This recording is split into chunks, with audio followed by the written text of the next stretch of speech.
Kershaw from Kershaw Strength here, and today we're going to talk a little bit about ankles. And now I think often it's the weak link in people's armour when it comes to movement. Now what can often happen with the ankle is it can lose its stability gently over time. So you'll see people doing squats, for example, and their ankle is wobbling around all over the place, and that will cause, so if I move here, as I squat, if my ankle's going inwards like that and losing its arch, my knee is also going to follow it. We need to stabilise that ankle and make it stronger in order to make our entire movement system stronger. Now, with this, you'll often see people losing a lot of power, and because of that and their knees going in, they'll think they need to do loads of glute activations. You'll see people doing all kinds of different band walks, and nothing really seems to affect their ability to keep those knees out rather than coming in. So we need to address that by addressing the ankles. Now there's lots of ways to do that. What we need to do is challenge that ankle stability in some way. So what we're going to do here is we're going to show you various ways to challenge that stability, and you can choose which one is going to be best for your training.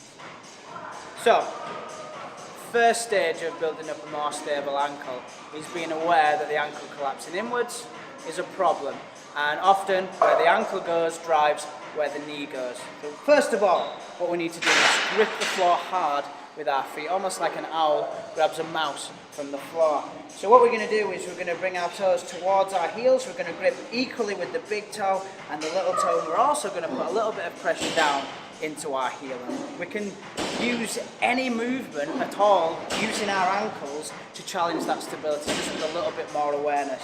So one good example is some bodyweight lunges before your session, where you're gripping with those toes, pushing down through the heel equally, and you're trying to prevent that from happening and the knee from going all over the place. Another great example of that is a single leg deadlift or single leg Romanian deadlift, which challenges movement a little bit more because I'm having to stand on this one leg. You'll see my ankle wants to collapse in a little bit because it needs a little bit more strength. And from here, I can go into as many of those as I deem necessary, and eventually it's going to get to a point where we need to progress things.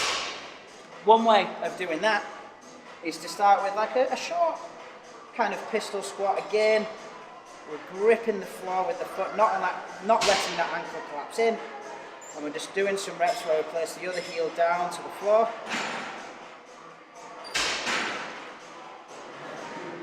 Once we've mastered that, we can progress that a little bit by going higher. My ankle's getting a little bit tired now.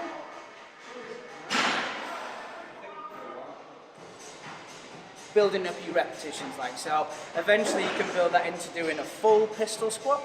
Now every time you come on one of these progressions and you think you're getting the hang of this, go back to your compound lifts like your squats and your deadlifts in order to see whether that ankle position is getting better and whether that knee is staying out rather than coming in.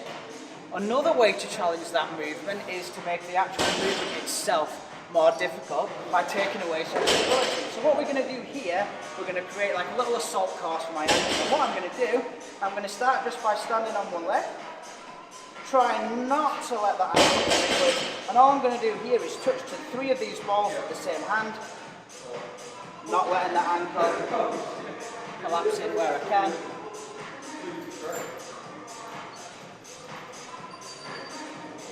This one's going to be the difficult one.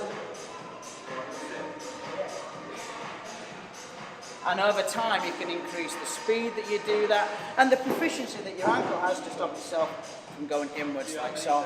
Another way of progressing it is to put yourself on an unstable surface, like so, causing more ankle instability that you've got to fight against.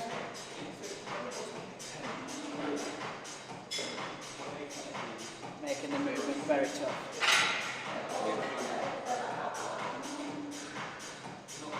So when it comes to making your ankles more stable, there's no real right or wrong answer with this, as long as we're constantly challenging its ability to stabilise.